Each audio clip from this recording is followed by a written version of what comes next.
and one that Dr. Smith has in his hand. And then, Eddie, this is yours. And that's from Tanya Phillips in Paragould, who says she makes masks for people in her community when she's not working in her time off. So thank you, Tanya, for that and setting a good example. I'm joined today by Secretary Nate Smith, the Department of Health, Dr. Jose Romero, who is Chief Medical Officer at the Department of Health, and Stephanie Williams, Chief of Staff at the Department of Health. And we'll go straight to our work. I want to thank everybody for paying attention to today's COVID Daily Update. These continue to be important in terms of information to the Arkansas citizens and those that are following health crisis. Yesterday, we had 6,029 cases in Arkansas. Last 24 hours, we had an increase of 151 cases. That brings us to 6,180. Our hospitalizations were at 99 yesterday. They are up 8, and that brings us to 107 hospitalizations. In terms of deaths of Arkansans as a result of this virus, that is up 2. We've gone from 117 plus 2 is 119. In terms of our test, which I continue to see as good news, we're learning a lot through our testing. We're identifying additional areas that we need to watch. Our test, we did 2,984 tests, which is a 3.3% positivity rate. Another continued example of very good news in terms of our testing, the expansion of our testing, as well as the low positivity rate that we have that is well below the national standard. As you know, I set a goal in May of doing 60,000 tests, and at that time we really didn't know how we were going to get there from a public standpoint, although we did have a plan to get there. But I'm pleased to say that over the holiday weekend, we surpassed 60,000 tests, and we now have done over 61,000 tests in the month of May, and of course we're not to the end of the month yet. I want to look at the graphs, and I want to make some additional comments. If you look first at the number of new COVID cases in Arkansas, you see sequentially through the dates from March 11 on to the current date of March 25th, and the latest is 150. We only had one, I believe it was, that was in a correctional institute. The rest are community cases, and that's been a very consistent pattern almost since we started the elevated level of testing, except for the one day that was high with over 450, a combination of community plus the correctional facility in Forest City. You go to the next slide, the 7-day rolling average, and I want you to make a note of this as to the peak that we had early in April, and then we've come back, we dipped down, we've coming up to what could be another peak, or it could be a way to a higher peak. And I want to come back and address that with Arkansans there in just a little bit. If you go to the next slide, the number of hospitalized, this is still currently a little bit below our previous high, but you can see we have increased number of hospitalizations, which is natural when you have an increased number of cases, even though our hospitalization rate is still low. And then if you go to the next one, you'll see the what I mentioned is the positivity rate in Arkansas, and you can see the 10% national standard that early on we were much higher than that. Very targeted testing, now more broad-based testing that we do across the state, and you can see the consistent level of positive test results here in the state, even though a very high number of tests. The next graph, you can just see our graph. Yes, he goes to the top. 61,922 tests have been done in May, which exceeded the goal that we set. And then let's see if we've got, these are two, and I want to compliment the University of Arkansas Medical Sciences and their School of Health, Public Health, that have done a good job in helping us in terms of predictive modeling. And modeling is not perfect. You can miss it, but it helps us to see their projections as to the future. Now, this model, predictive model of UAMS, was on March 25th, so this is a month ago.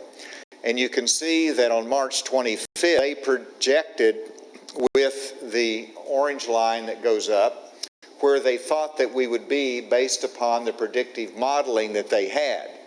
And then you look at the actuality of it in the blue, and you can see where we are in terms of our cases in the blue.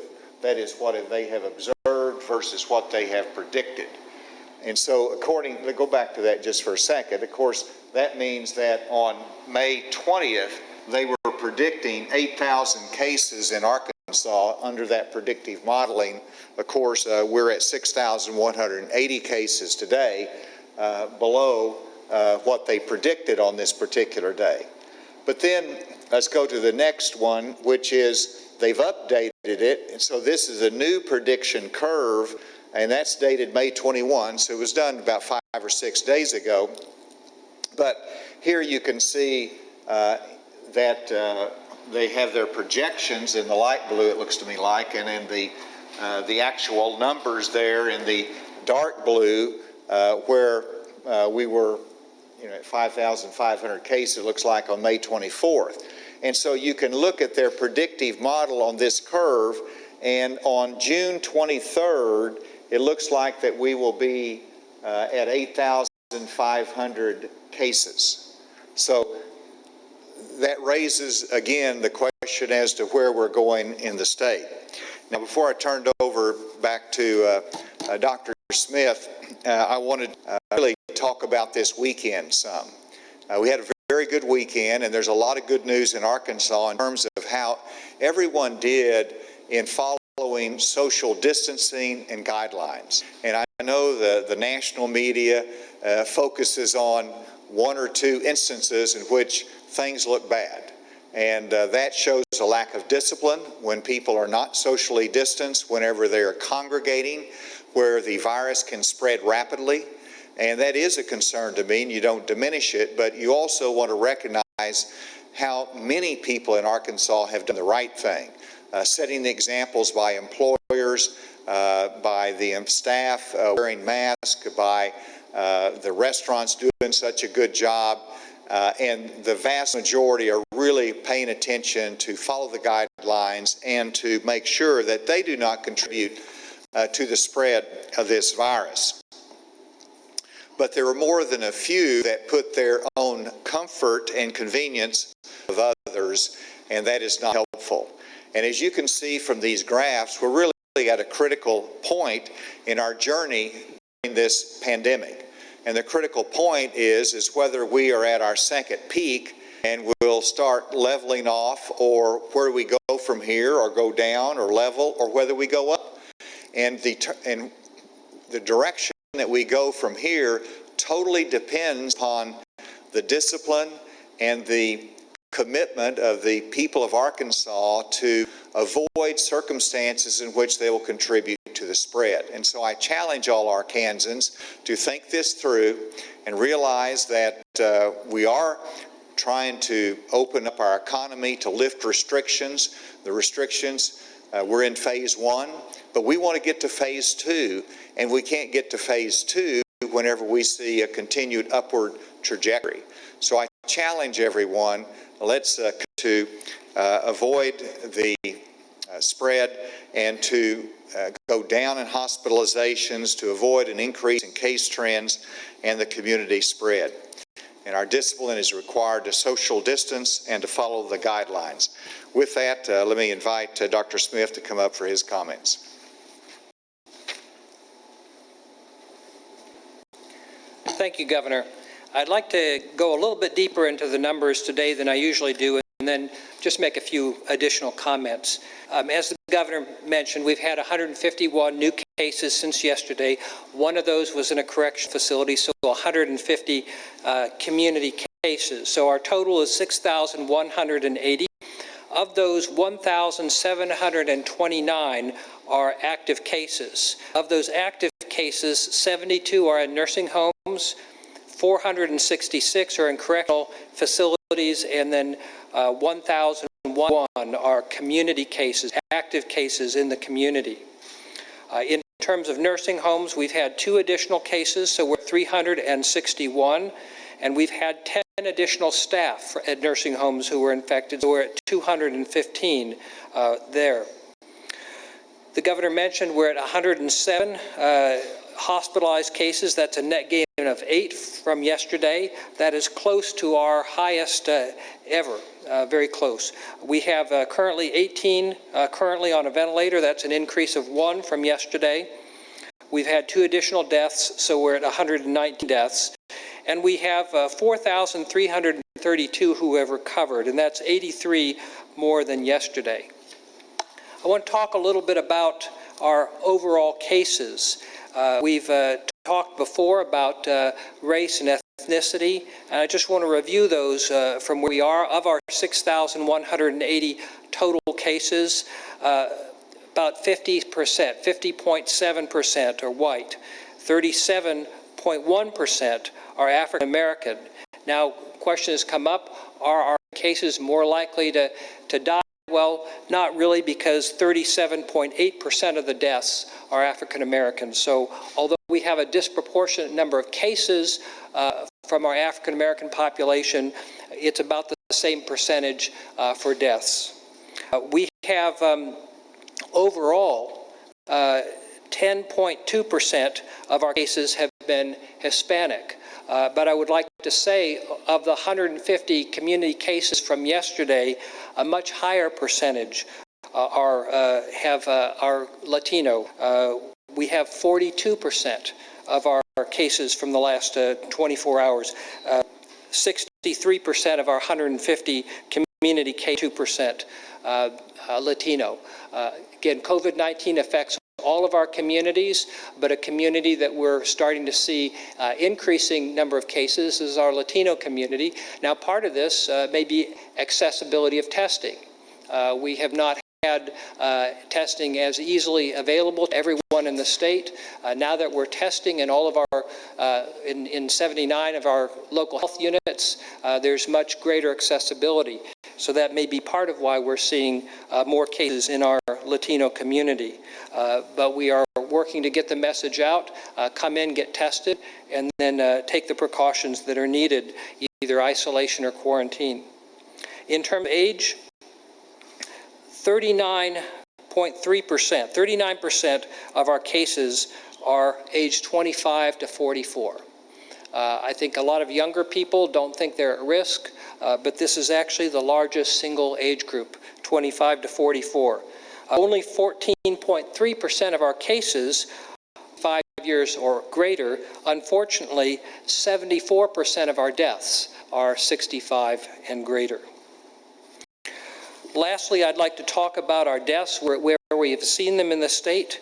31% of our deaths have been in southeast Arkansas, 30% have been in central Arkansas, 19% have been in northeast, 11% in southwest, and 8.4% have been in the northwest part of the state. In terms of our counties for the cases, the 150 cases from the last 24 hours, the largest number were in Washington County with 29. We also had 17 from Sevier County, 16 from Benton County, and 13 from St. Francis County. All the other counties were less than 10. We've talked a little bit about the poultry industry.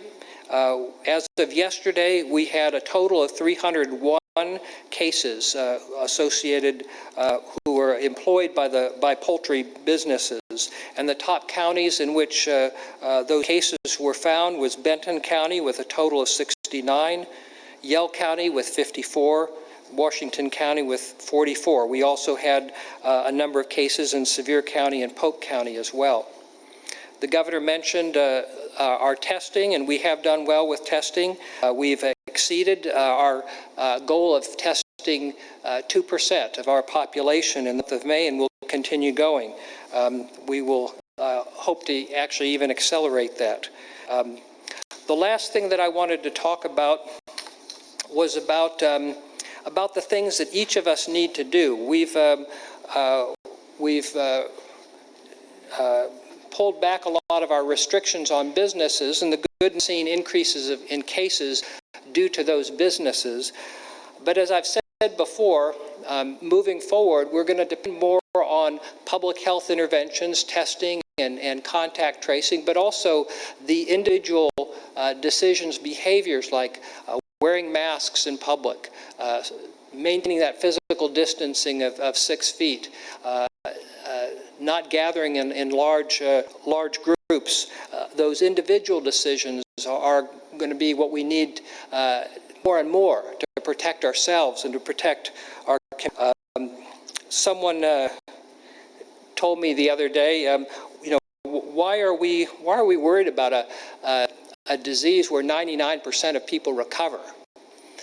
Well, 99% may recover, but that leaves 1% who don't. And an example of that was one of our recent deaths, is a woman who was infected at a Mother's Day gathering.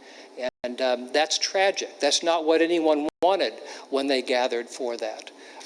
So we need to think about what we're doing and how it may impact the people that we care about. 1% of the population, if applied to the entire population of Arkansas, that's 30,000. That's not acceptable. We need to take action.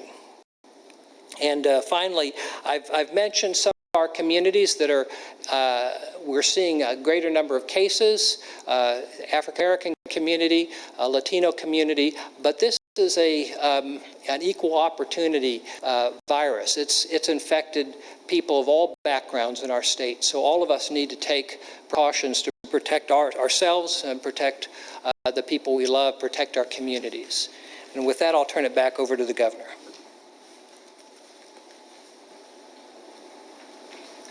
Thank you, Dr. Smith, and I'll add that I look at these statistics very closely. I challenge Dr. Smith to and his team to dig deep into those, to know as much as we can about the origins of it. And as we look at the number of cases that we have with the increased testing, we have an idea that they're scattered around the state of Arkansas. Obviously, Benton and Washington County has had a more significant increase in recent days. We see it also with the Hispanic community, as in the poultry industry, and there's a connection there. And so we look at that data and try to determine what steps we should take. We'll continue to do that, and that's really the response and where we have to be as a state. In terms of the Pandemic Unemployment Assistance Program, they worked all through the weekend to continue to approve and get the claimants the money that they've applied for and approved for. $16.8 million has now been sent to over 15,000 claimants as of this morning.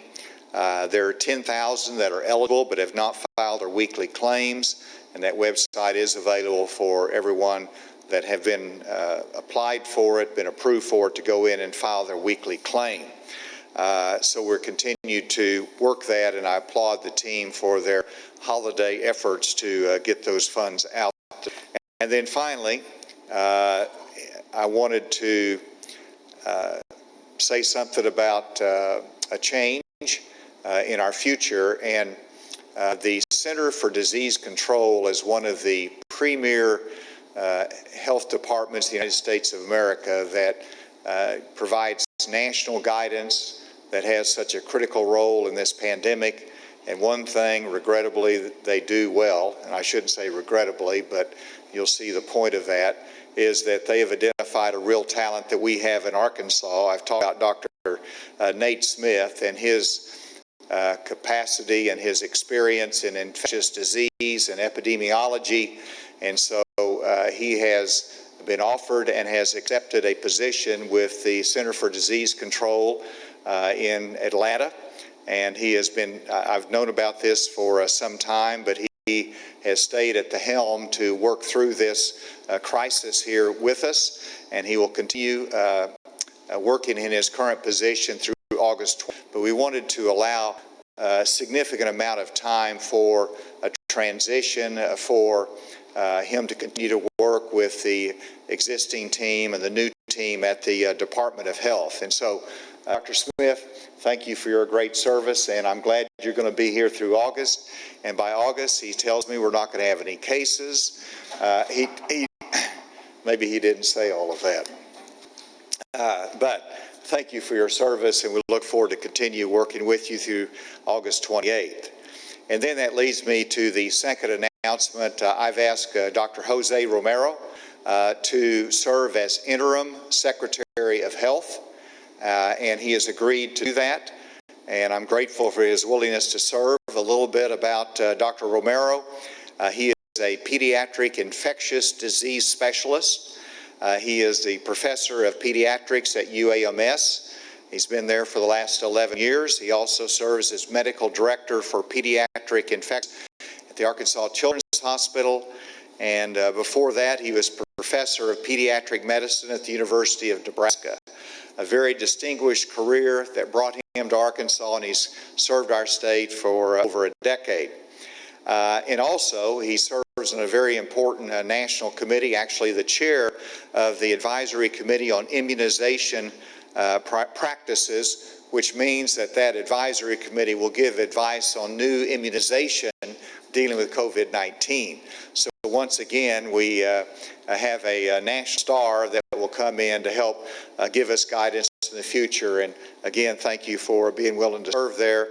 And then Stephanie Williams, I asked to be here because she's chair. She'll continue to play a critical role in the leadership of the department and the transition as Dr. Smith looks to the future.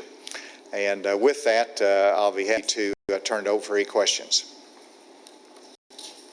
Have you guys talked about this anecdotal story of the pool party in Jonesboro? Have we traced that, done contract tracing to find out how many people got infected and so forth?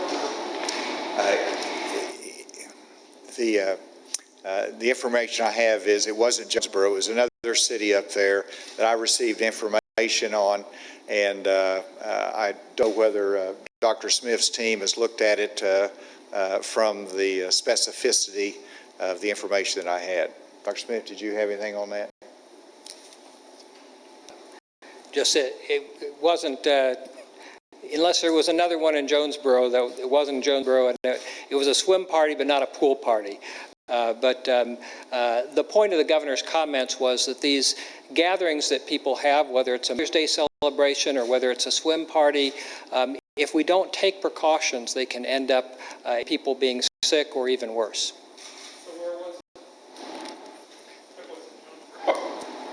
it? It was in Paragould. Okay. Yes.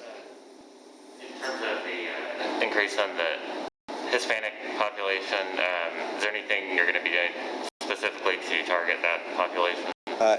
Yes, of course.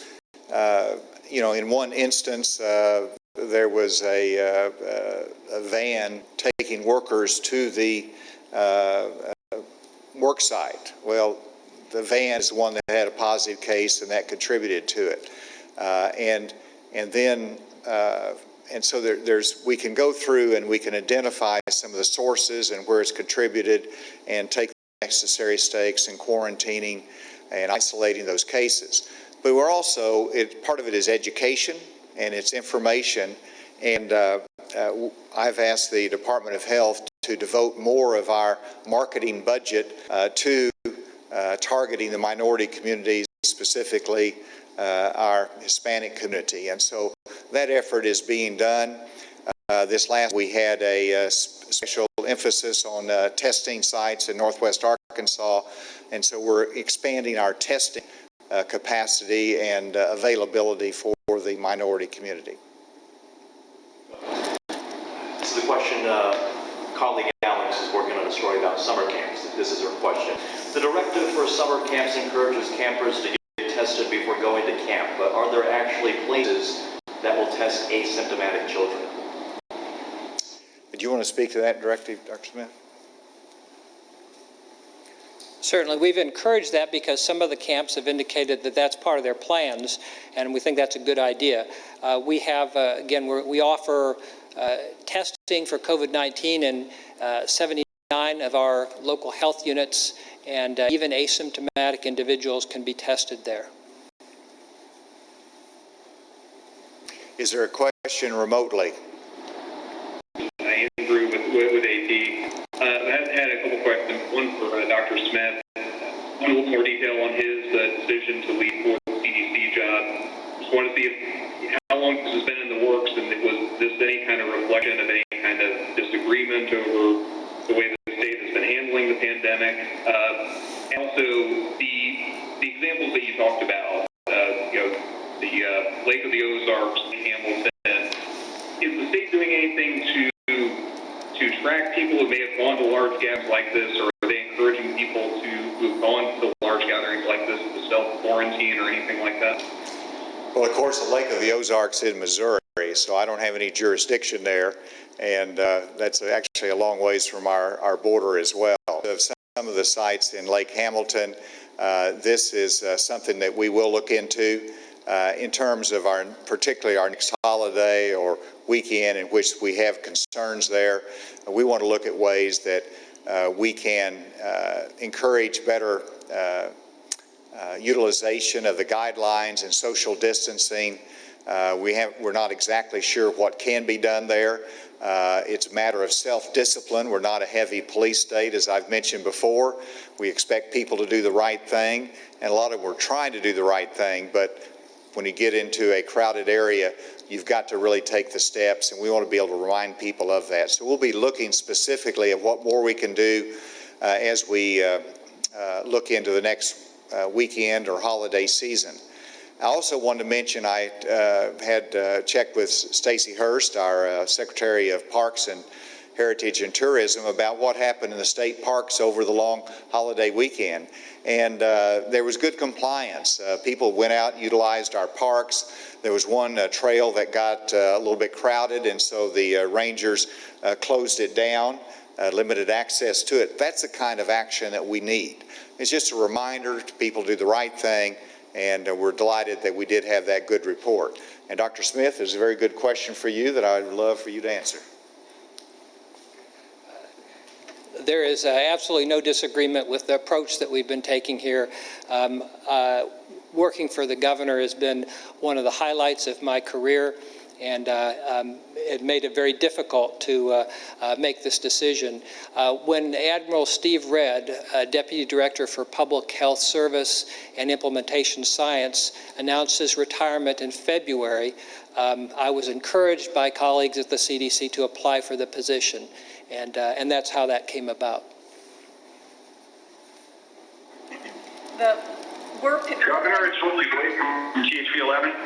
All right, we'll take you, and then we'll come back to the table. So go ahead. Appreciate that. Thank you. Curious, it looks like we're going to have a rush of hospitalization cases coming now as the second peak arrives.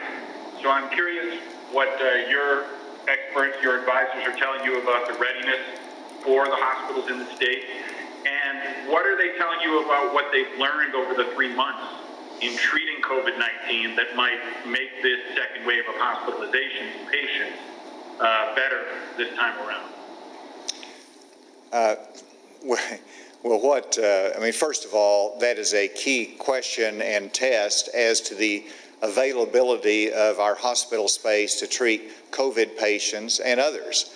And let me assure everyone, as we've done in the past, that we have more than ample capacity in Arkansas in terms of hospital space to care for our COVID patients. And what we've learned from our previous 3 months is that we listened to the extraordinary projections as to how many people would be hospitalized because of COVID, and so we stopped all the other activities in our hospitals and elective surgery and other procedures, and they lost hundreds of millions of dollars in revenue, and we only utilized 100 or so hospital beds for COVID patients, and we had empty beds all over Arkansas.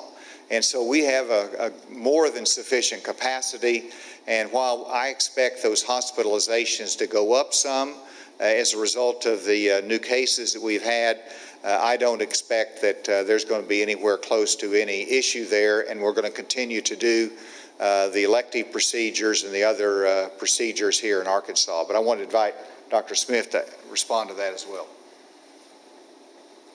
Yes.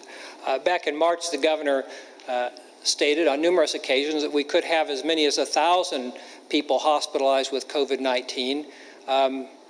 Based on predictions at that time, I was concerned that it could be even higher, and we actually put in place planning for up to 10,000 patients at one time, and those plans are still ready to go if we need them.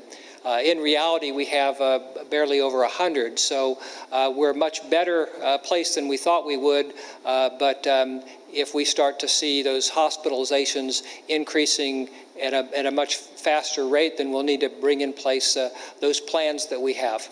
Leslie?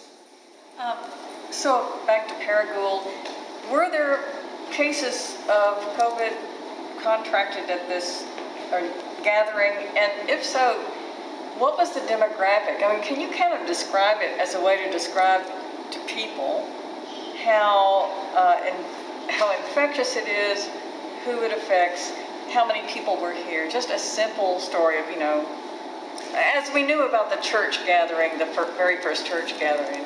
And the answer is no, because there are some privacy concerns there. I had information of it from a friend whose wife was in the hospital and was understanding of the tests that were done, and it was related to me. But there are privacy concerns there, and I don't want to get into any more specifics other than the fact that there was a swim party that resulted in positive cases, and I'm sure nobody expected that when they started.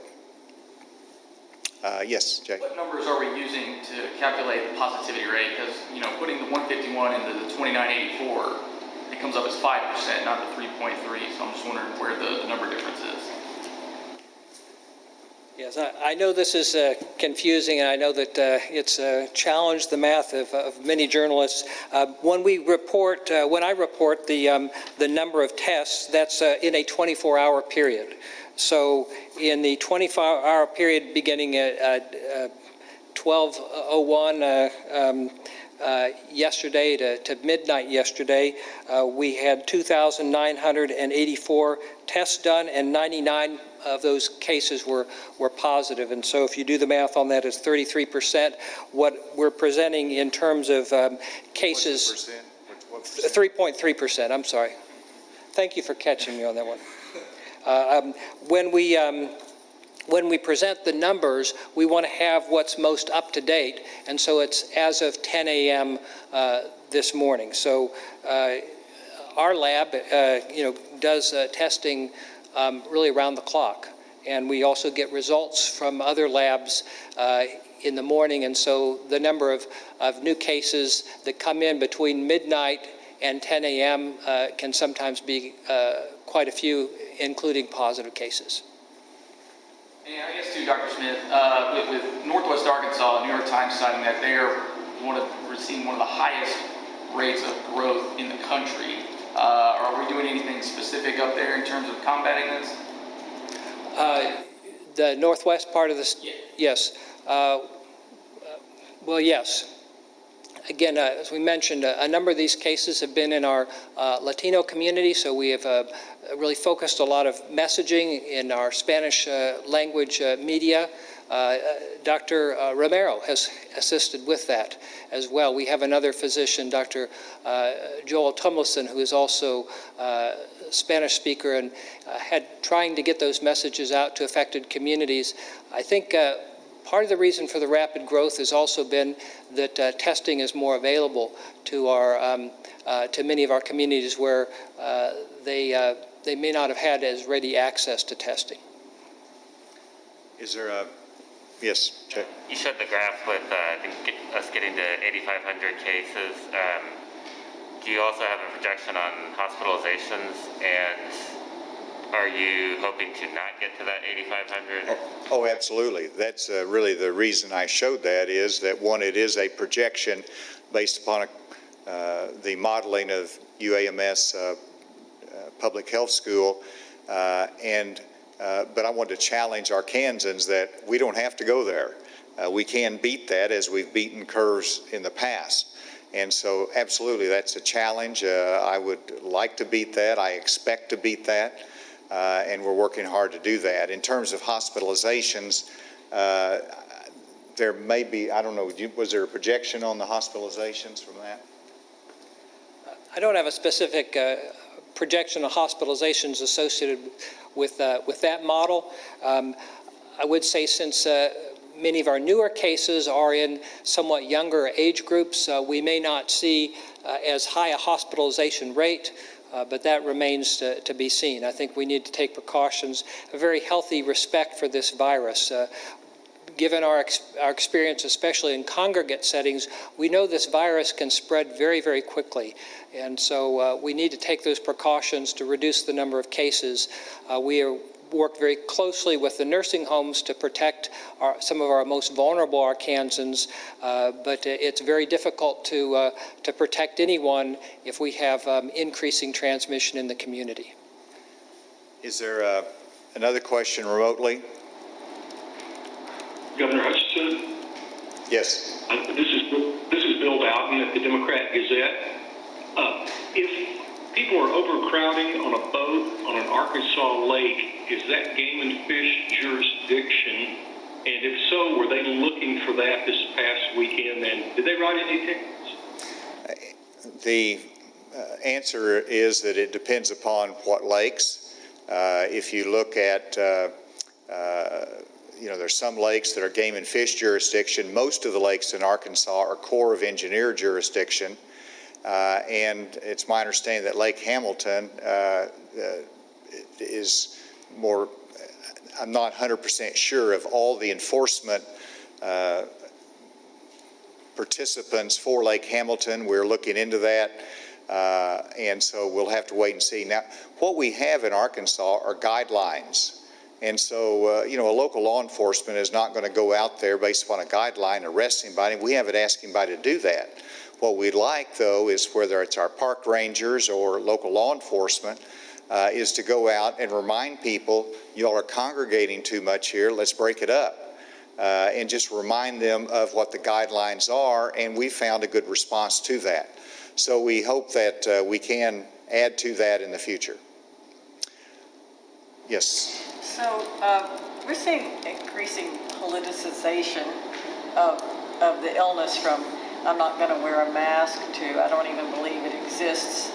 What can you do as governor to depoliticize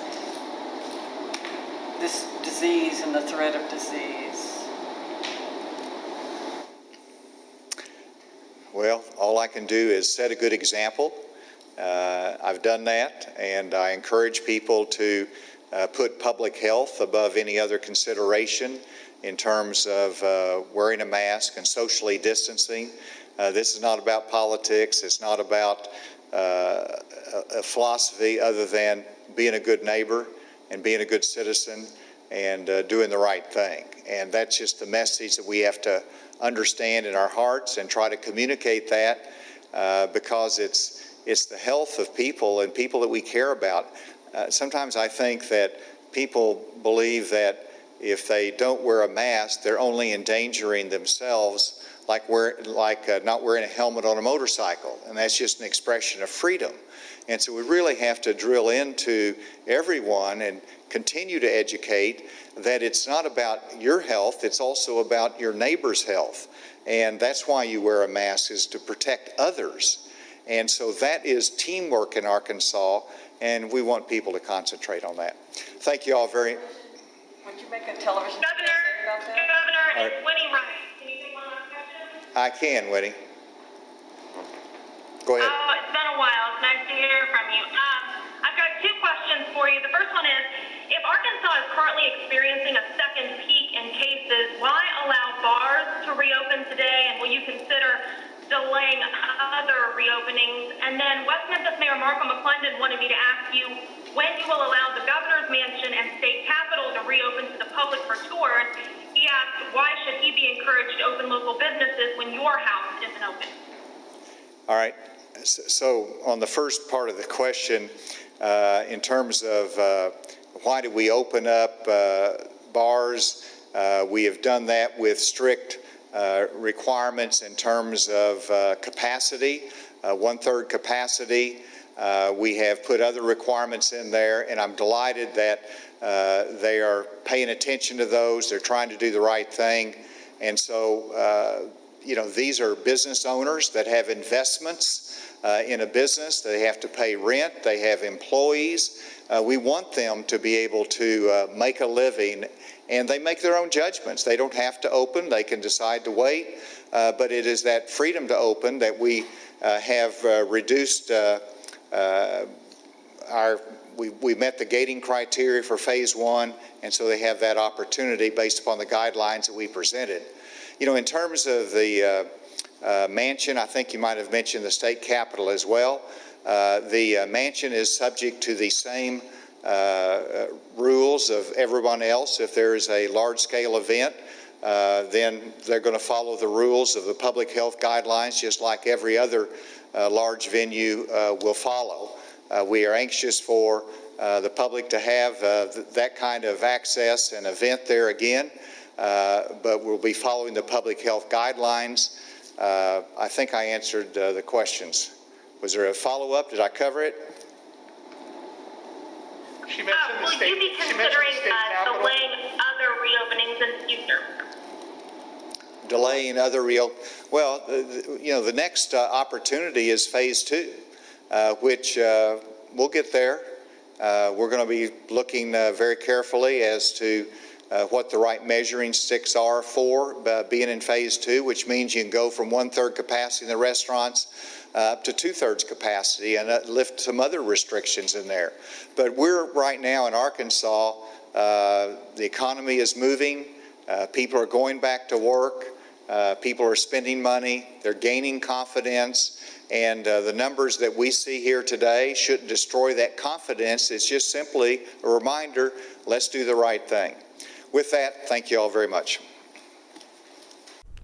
All right, you were listening to Governor Asa Hutchinson's daily COVID-19 briefing here on THV 11. I want to get straight to the latest numbers this afternoon. We are up 151 cases since yesterday, bringing our total of positive COVID-19 cases in the state of Arkansas to 6,180. When it comes to hospitalizations, we're up 8, bringing the total to 107. The last time we saw this number of 107 hospitalizations was on April 26th. As for deaths, we're up 2, bringing the total to 119 deaths in Arkansas. And for recoveries, there are 4,332 recoveries. That's more than 83 than yesterday.